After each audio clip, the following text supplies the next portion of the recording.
When you're working with AutoCAD desktop and you wanted to edit this corner here, you can use your scroll wheel if you're using mouse to zoom in and out.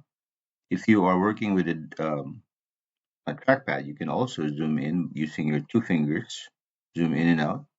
However, if you're using a splash top, uh, your zoom on your trackpad might not work. So you can zoom into any corner using the command zoom or the shortcut Z. So type Z. Okay, so on your command, you don't need to go here, but you can just type Z, enter, and that will change it to zoom. And then you can simply click on window, and then you can make a box, and that will automatically zoom on that window. If you want to go back, you can type again Z, enter, and then click on previous to go back to your previous view.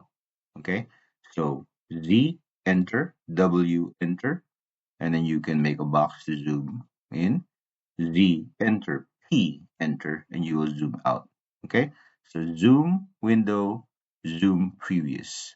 That will make you go in and out on any corner that you want to edit. Okay.